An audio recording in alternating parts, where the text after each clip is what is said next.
My name is Vincent Odundo. I'm a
teen Medbit, then founded by my friend Jesse Kimodo.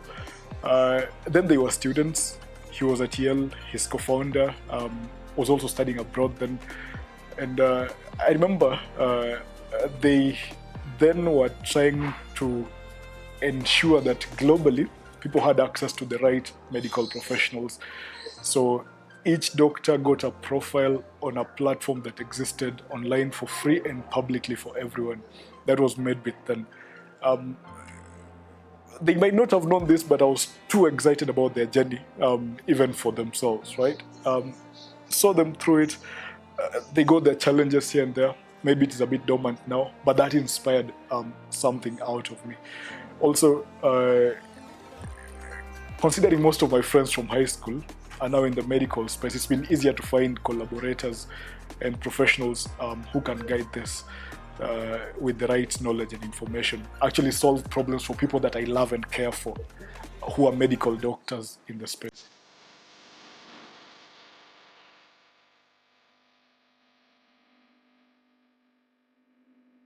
So we are happy and we are lucky. Startups are born off of problems. So you see a problem, you see a user facing a challenge, you see them having a pain point, and you think to the first principle: how should things work? On the basics, when we remove all the fluff, how should things work? When you get that right, you have a question or you have something that guides your startup now, and that's exactly what we got. So think of a doctor in Ukambani, Dr. Musioka, for that sake, right? So he grapples with the challenge of being secluded somewhere in Kathonzweni, right, in a medical facility. He deals with various cases on a daily, some that one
a qualified medic, but I am a person, I'm a human being. I say hi to patients, we talk about what they're going through and understand how, to the first principle, the doctor could help improve their own lives, some of their outcomes when they walk out of the hospital. For doctors themselves, we've been in touch with consultants, we've been in touch with the doctors in their trainings at the universities where they're trained, at their places of work, and we've identified 2 or 3 things that we could do to make their outcomes better. And as I've said, we're giving them access to a network. We're taking them from that isolation, from that knowledge isolation. We're taking them away from their segmented lives. As a gynecologist, we're giving you access to a neurosurgeon in real time. As someone who practices neurosurgery, we're giving you access to general practitioners in real time. So you can collaborate across various practices in real time, and you're making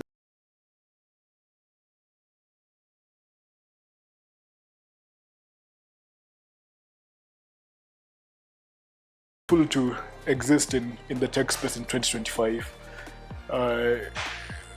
Everyone is interested in AI right now. So every innovation you see now, raising fat stacks to help build their vision, is AI for something. For example, now I could create an AI journalist, and everyone would come at me with some money. But am I solving a real problem? That's the question. Now, one thing we found is 9 out of 10 doctors currently rely on some sorts of AI. They ask ChatGPT about something. They're asking Google's Gemini about something. They're asking Grok about something. They're asking Cloud by Anthropic about something. So this already was an area that doctors themselves are exploring. Now, the only challenge with these state-of-the-art models is there is no specialization, I'd say. What we did internally was we put all these AIs on a benchmark, and we tried to give them medical questions. How you test an AI is simple. You give a question to which you know the answer, right? You give a question to which you know the answer from actual doctors.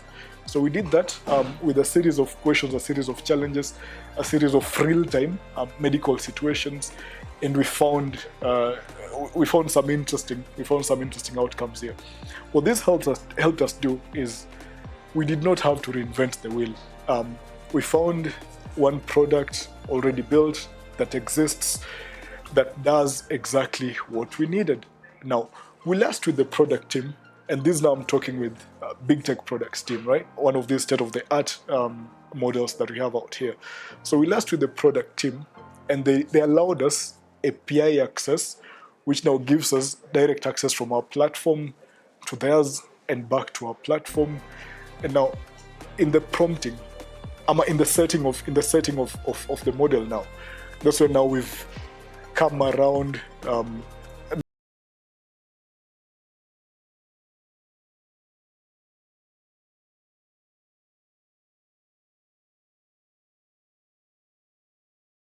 Relevant, it's helpful, and it's useful to actual medical doctors in Kenya, in Kathonzweni, in Kisumu, who are going to be using this.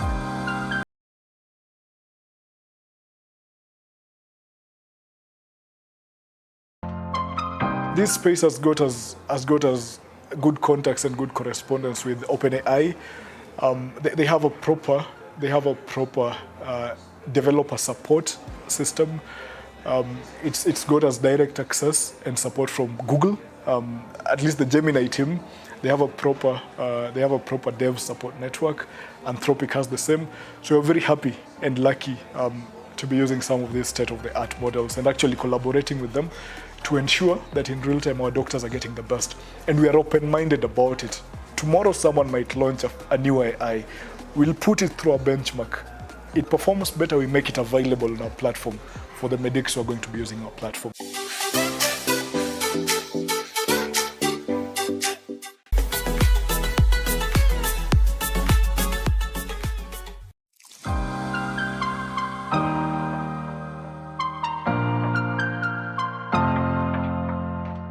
There are 2 aspects to your question that I've gotten. One is how to build an effective team and partnerships, and then 2, how to go about it so that it stays easy.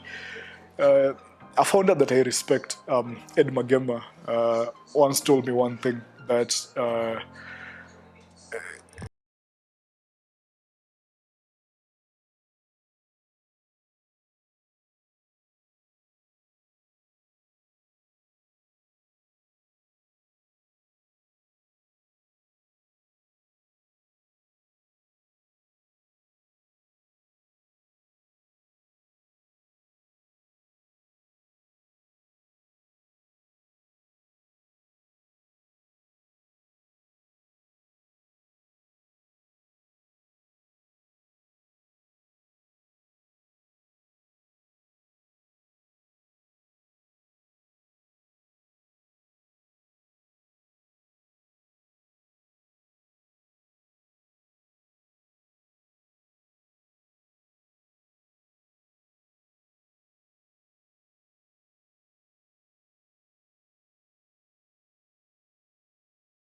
I think one of your biggest investments as a founder should be in your team.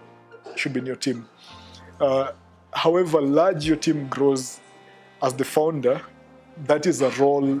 The role of hiring your team is a role that you can never delegate. You cannot afford to delegate it, because you want to look them in the eye, you want to listen to them, and you want to hear what their vision is, and you want to point them out because they actually stand out as believing in what you're trying to solve. It takes a lot to just build a startup. More than a 9 to 5. It takes more than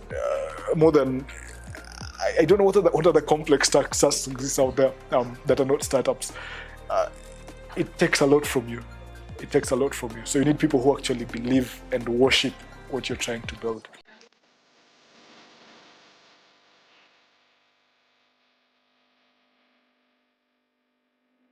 You mentioned one thing earlier.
AI for Africa, right?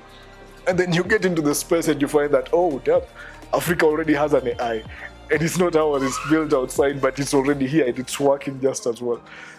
What do you do in that case? You pivot really quick. That's what I'd tell any founder who meets such a challenge. But generally, the biggest challenge of all if you ask me, is waking up, is waking up every day to just build this thing that no one else sees but you and maybe your team.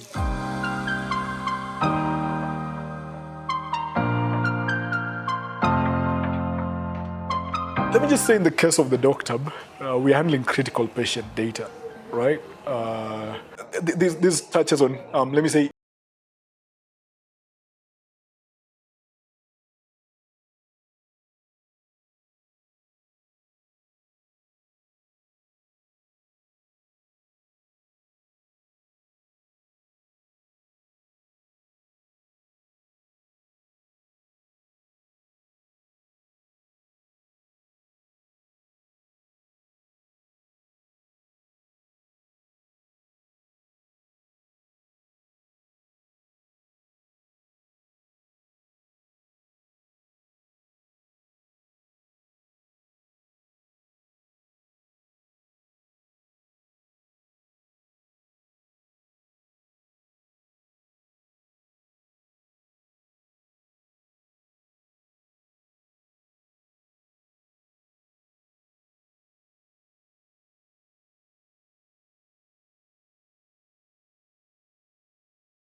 right? We could emulate what the state of Delaware is doing in the US. I have more incentive now incorporating my company in the state of Delaware in the US than Nairobi. And you can imagine how much of a challenge that becomes, not just to me now, who has a bit of knowledge, but to anyone random who's just thinking of, hey, I could set myself up in Nairobi. And for the record, I'd challenge you to mention to me one world changing entity that wasn't a startup initially. None at all. Apple, Microsoft, SpaceX, Twitter, Facebook, Google, Instagram, all these things that have changed the game were startups initially. And at some point, they were regulated. At some point, they needed help. They were given help. In the US, you have grants going towards startups, founders who are starting off. We have support from the government. In Rwanda, we have a one-stop for all permits. We don't have that in Nairobi.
Achieve that, you're good.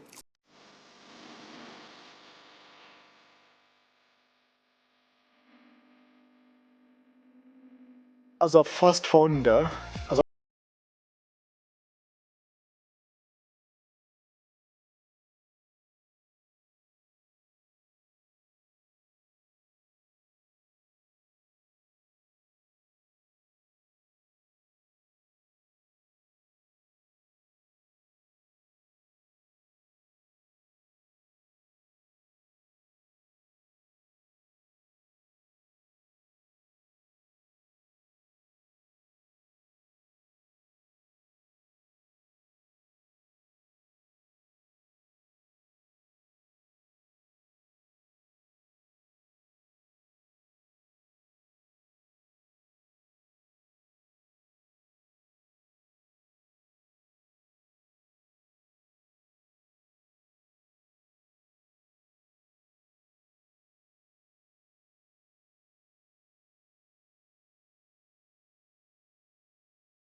one of my favorite philosophers says, and I'll let our viewers actually find out who this is and comment somewhere. I'm sure this is going to be online somewhere.